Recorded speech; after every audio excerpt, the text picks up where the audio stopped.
This year has been particularly bad for one pest, and that's earwigs. So in today's episode, I'm gonna show you 5 ways to keep that nasty pest out of your garden. Let's go.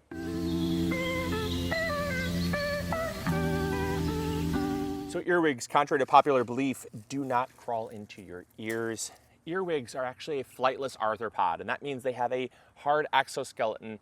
And where the name actually came about was from the Latin name, which actually means, loosely translated, winged ear. And if you look at the back of an earwig, it actually appears to have wings. Now they don't actually have a functional wing to them, it's just aesthetic, but what it gives is the appearance of a wing. And so once it was translated, because earwigs actually came from Europe, when it's translated into basically the European language, it would say earwing.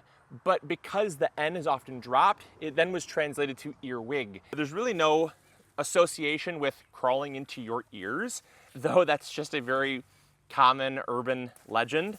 The earwig is very harmless. It actually, the little pincers on the back are more or less just used to scare other predators away. It's meant to look tough. And it's more closely related to the scorpion than it is to a cockroach. Also, fun fact for you. Now, how they end up in the garden, though, is a bit of a mystery, because a lot of gardeners, they don't really understand that what they're doing is actually encouraging them to come into their garden. So many of the things that we do actually invite earwigs into the garden, and once they stay, that's when they find food.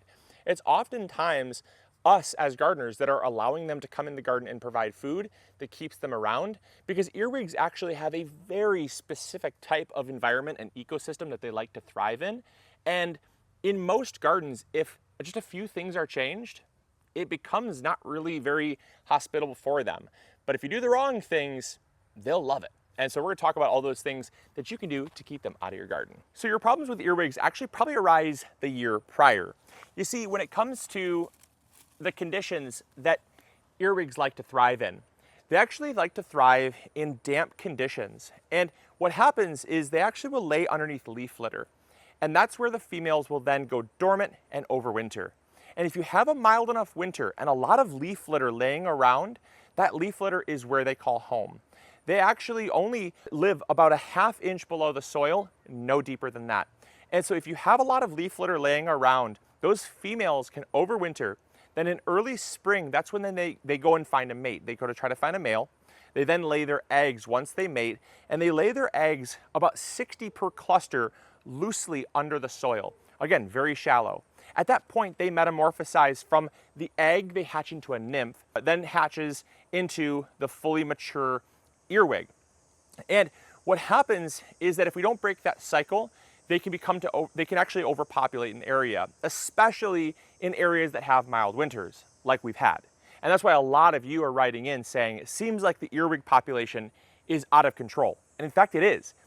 Recent studies have been shown that the earwig population is actually 3x'd from 3 years ago. So it's about doubled almost every single year. And that's because we've had very mild winters, not allowing for the females to die off, leading to an overpopulation. So one thing you can do to help combat this problem is simply removing all the leaf litter. I know it's kind of an uncommon or not really practiced thing that a lot of gardeners will do, because we like to let leaf litter sit on the ground, but mulch can actually be a host for them because they like to stay protected underneath that leaf litter. So in the fall, I'd highly recommend cleaning up your garden. Any leaf litter that you have, that's gonna help to stop the females from overwintering, because if they don't have a home, they can't overwinter, and if they don't overwinter, they can't lay eggs. And so it's just a simple way to help break that cycle. And obviously I do prefer to mulch our garden. I do prefer to have this stuff kind of protecting the soil, but just be aware that in years where there's a high number of earwigs, you're going to have a higher likelihood of having them stick around and become an increasing problem. The second thing you can do is actually kind of right in line with the first point that I made, and that's during the growing season, try to remove any leaves that are touching the soil. Leaves like broccoli, cabbage, even cucumber and zucchini leaves that are really large and help to shade the soil, it can actually help to hold moisture in the soil.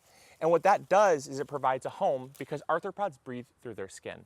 And so what happens is that you're actually giving them the ability to be sustained. If you have a lot of wood chip mulch or heavy leaves during the main growing season, those eggs, once they hatch into the nymphs and then the nymphs hatch into the adults, you can actually be sustaining this life, basically the life cycle, right in your garden by keeping a lot of foliage near the ground.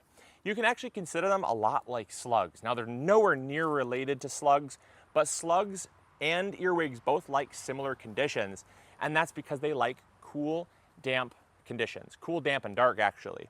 And so if you have leaves that are touching the soil like this, I'd suggest coming in and pruning them off so they get off the soil, and that allows for more airflow, dries things out a little bit, but the dry conditions is what earwigs don't like. The next thing you can do to help keep earwigs out of your garden is by reducing their food supply. Now, earwigs really like to stay low to the ground. If you have your tomatoes, cucumbers, zucchini, any food source, especially high sugar foods like these tomatoes, keep them off the ground. It's really going to reduce how many earwigs actually can be feeding on your crops.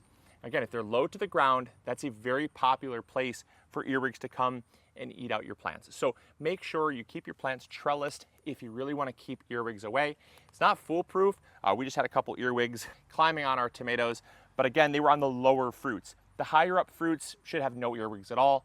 It's the ones really close to the soil that obviously form first. It's a little hard to keep them off your plants, but keep them off as much as possible by raising those plants up off the ground. Not only is it going to help to get more airflow, help in seasons like right now, we're really fighting a lot of blight. It's been super wet, super humid, and there's really nothing we can do to keep blight off our plants when we're fighting Mother Nature. But again, it's going to help to keep more airflow on your plants, help to keep the leaves nice and dry, but also help to keep the fruits off the grounds so that earwigs don't have a food source so close to home. All right, the fourth way to reducing earwigs in your garden is a sad one, but if you really want to control earwigs, I'd highly recommend not planting potatoes. High starch, high carbohydrate crops like potatoes are actually earwigs' favorite food in the garden. Also, the dense foliage, because we let it kind of flop all over the ground like that, helps to shade out the soil, helps keep our potatoes from turning green. All great things. But all that dense foliage, when it's laying flat on the ground like that, is a prime habitat for earwigs themselves. Not to mention, it couldn't be closer to the food source. And so if you're someone that finds that you have earwig problems, I would suggest maybe using containers for your potatoes. That will help to keep the earwigs away a little bit because it's a lot more drier around the area.